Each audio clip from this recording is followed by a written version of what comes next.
The Reserve Bank hints that the pace of interest rate hikes is set to slow.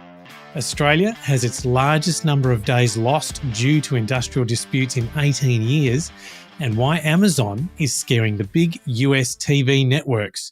It's Friday, the 9th of September 2022. Welcome to Fear and Greed, Australia's most popular business podcast. I'm Adam Lang, and good morning, Sean Aylmer. Good morning, Adam. Now, day two, you're on the mic. Yes. Michael, of course, is in Bali. Are you enjoying it? Still nervous, Sean. Thanks for asking. I spoke to someone today, and they said, Adam's really good. Oh, well, that's nice. Seamless, yes, I'd say. Yes. All right, let's go. Immediately after the show, stay listening for Sean's chat with Steve Vamos, Chief Executive Officer of Xero. He's a really impressive guy, Steve. He was good enough to give his time to us. He runs Xero, which is one of the more successful tech companies listed on the ASX over the past 5 years or so. It's up about 250% over the past 5 years, Xero. We talked to Steve about himself, his career, and of course about Xero and the small business community. A great chat. Sean, they've got their hands on so much data through Xero. And did you happen to mention that we're a user of Xero? I didn't actually. I was thinking about that, and I thought off air I must mention it, but then I forgot afterwards. Completely forgot. Well, let's get on with the show. The main story this morning, Sean, finally, some good news from the Reserve Bank. Governor Philip Lowe yesterday indicated that while there will be more interest rate rises, the current pace of hikes is set to slow. All those economists out there who have forecast another couple of 25 basis point hikes this year, and that's it, are pretty much smiling this morning, Adam. After 4 months or 4 successive 50 basis point hikes, lifting the monthly interest bill on a $750,000 mortgage by more than $900, it now seems more than likely that the central bank will take some time to assess the impact of higher rates. Rates are still going up, don't get me wrong. However, Dr. Lowe said the bank was conscious of the lags in the operation of monetary policy and, all else being equal, the argument for a slower pace of increase in interest rates became stronger as the level of the cash rate rose. Makes sense. After this week's rate hike, many economists said that the official cash rate was close to neutral, having neither a stimulatory or contractionary effect on the economy, and Dr. Lowe is sort of agreeing with that sentiment. Sean, the governor has been under fire. MPs from the Coalition and Greens have called for him to step down, and the government is about to undertake a review of the central bank for the first time since the 1990s. Did he look like an executive under pressure? Well, Phil Lowe is a bit unflappable. Really, he always kind of looks the same. So he didn't really address some of the things you mentioned, but he did say he had no plans to resign, and he did provide a strident defence of the Reserve Bank and its forecasting, saying while it had underestimated inflation, so had forecasters globally. When asked about his position, I'll give you the quote. I thought it was quite interesting. Oh, please do. People have jobs, kids have opportunity, household income is rising. That's what I would say to people who don't like me in my job. Take that. He didn't really, though, address the pointy end of the discussion, which is why at the beginning of the year, he said interest rates wouldn't rise until 2024, at least the official cash rate wouldn't rise until 2024. That proved wildly incorrect and, according to critics, misleading.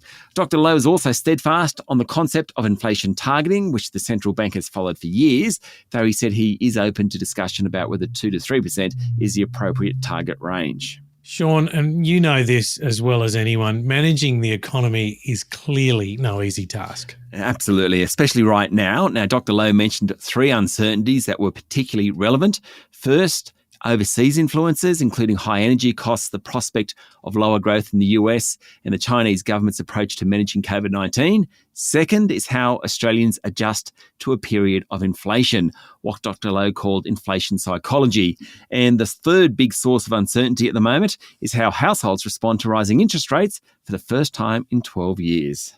And Sean, all of those things are so true, and they sit above some longer term changes with digitisation and globalisation, just to name a couple. That's right, those mega trends. This is on top of those things. What an interesting year we're having.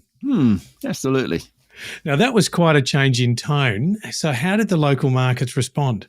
Well, the local equity market was already higher and extended gains after Dr. Lowe's lunchtime speech yesterday. By the end of the day, the market closed up nearly 2% to 6,845 points. The tech sector led the way, gaining more than 3%. The big miners also did well, with Fortescue up 5%, Rio Tinto 2.7% higher, and BHP rising nearly 2%. Lithium stocks did particularly well yesterday, with both Pilbara Minerals and Allkem hitting all-time highs. Liontown Resources and Mineral Resources also did well. Woodside Energy was the worst on the day, down 5.5%, but it did go ex-dividend. The banks were stronger, led by Macquarie, which jumped more than 3%. CSL was up 2%. It was really a good day. And just before we leave markets, interbank futures, which are good predictors of future rate movements, have cooled on the back of Dr. Lowe's speech yesterday. They're now predicting a 25 basis point increase in October, which would take the cash rate to 2.6%. It's not a bad way of checking out what markets think will happen to rate rises. A good forward indicator. Sean, how about international markets? The Aussie dollar bounced off its 7-week low yesterday morning and then fell back after Governor Lowe's comments. Of course, higher interest rates in Australia tends to push the Aussie dollar higher. If we think rates aren't going to rise quite as fast, it falls. Its 2-year low is 66.8 US cents. It's not far above that at the moment, trading around 67 US cents. Also, Adam, oil is still under pressure, with Brent back below $90 US a barrel, while gold is steady. Bring on those lower fuel prices. Sean, we'll be back in a moment with the rest of the day's business news.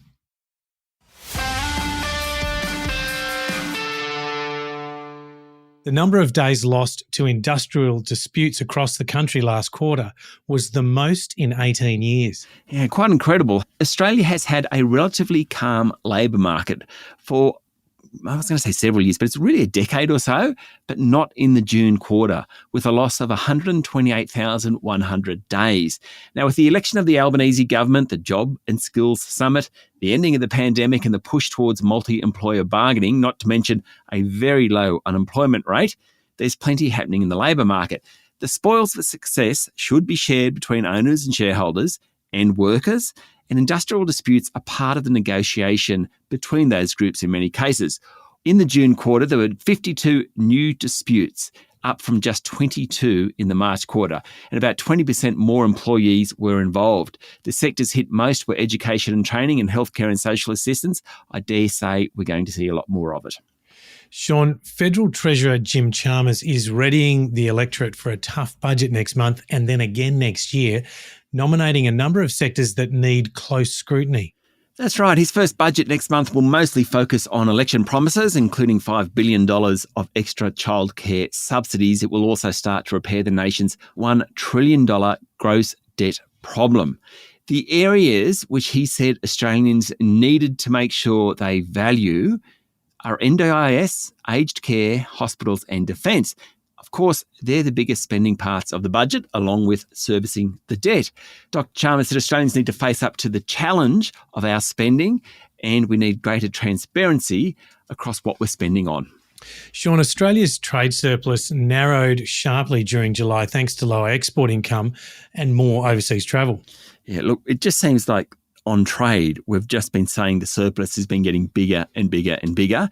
But during July, it came in at $8.7 billion. Now, that compares to the massive $17.1 billion in June, according to the Bureau of Statistics. Remember in the GDP figures this week, net exports was a big contributor to the 3.6% annual growth rate. Well, it's a new financial year and commodity prices have come off, hence exports fell nearly 10%. There was also a drop in coal exports due to the weather, but imports jumped 5%. Why? Well, because of what the Bureau calls travel debits, which basically are people going overseas. It certainly is an uncertain environment. Sure is. Sure is. Sean, the Federal Senate passed the Albanese government's climate change bill yesterday after receiving support from the Greens and crossbenchers Jackie Lambie and David Pocock. That's right. It now goes back to the House of Reps to approve amendments passed by the Senate, but it's pretty much done and dusted.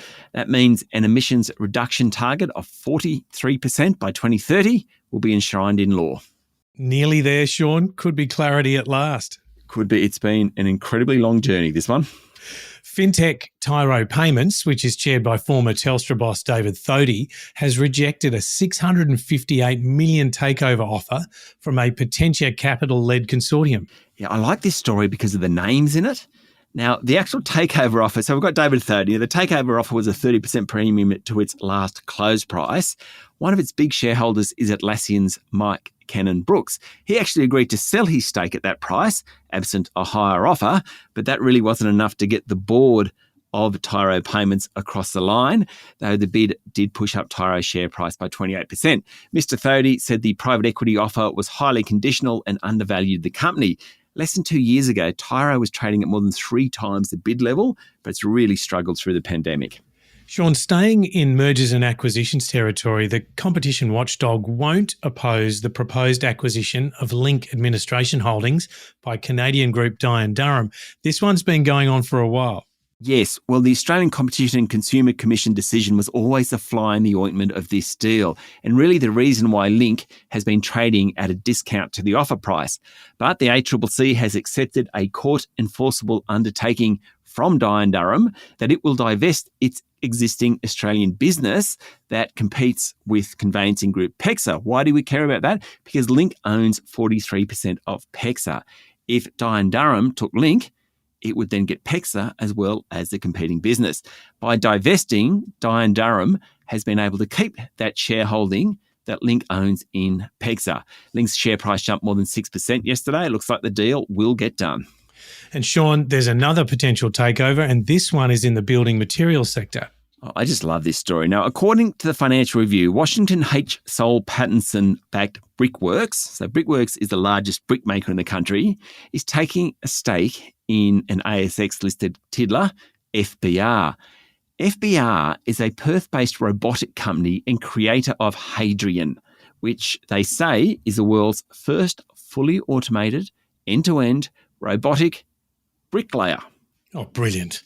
I know. FBR reckons the robotic brickie can lay 500 bricks an hour, which is about 40 times faster than humans. Obviously, that brings down the cost somewhat. FBR already has built houses using the technology. Goodbye, brickies. Hello, Hadrian. So the brick manufacturer, Brickworks, wants an automated bricklayer. No idea if it's going to get it, but what an interesting technology change in what is considered a manual labour industry. And just before we end this part of the podcast, a couple of quick ones. Flight Centre Chief Executive Graham Turner has warned travellers to book Christmas flights now as domestic and international shortages are expected during that period. Good advice, I'd say.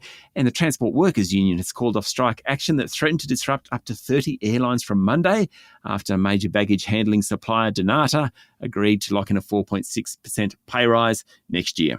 That is good news. And now, Sean, moving on to overseas news, US Ambassador Linda Thomas-Greenfield said the United Nations has evidence that hundreds of thousands of Ukrainian citizens have been interrogated, detained, and forcibly deported to Russia in a series of horrors.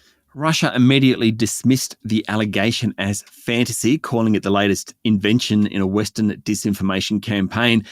But the charges are serious. They range from Ukrainians voluntarily fleeing the war in their homeland to being forcibly moved to Russia, passing through a series of filtration points where treatment allegedly ranges from interrogations, data collection and strip searches to being yanked aside, tortured, sent to a detention centre in Russia and never seen again. Very, very serious. Sean, America's National Football League kicks off this coming week, but starting from September 15, Thursday night football will be shown on Amazon's Prime Video streaming service. Yeah, that's right. The game between Kansas City Chiefs and the Los Angeles Chargers is the first regular season game in an 11-year, $13 billion deal, which makes Amazon home of Thursday night football. The major networks like CBS, ESPN, NBC and Fox have dominated sport, but Amazon is stepping in, and as a streaming service, it's a big challenge to those legacy media organisations. While films and TV series have shifted to streaming, people still need cable or satellite TV to watch most live sports. Sports account for nearly all of the 100 most watched broadcasts on TV last year. Incredible. Professional football alone amounted to 75 of them, according to Bloomberg. With an NF deal in hand, Amazon is positioned to capture a cut of the $66 billion TV advertising market. Really interesting trend. Sean, up next is the Fear and Greed Daily interview with Steve Vamos, the CEO of Xero. Yes, as we mentioned at the top of the show, we talk all about Steve, his career, and Xero, of course, which is an incredibly successful company over the last 5 years or so. That's up next in the Fear and Greed playlist on your podcast platform or at fearandgreed.com.au. Thank you, Sean. Thank you, Adam. It's Friday, the 9th of September 2022. Make sure you're following the podcast. Join us online on LinkedIn, Twitter and Facebook. I'm Adam Lang, and that was Fear and Greed. Have a great day.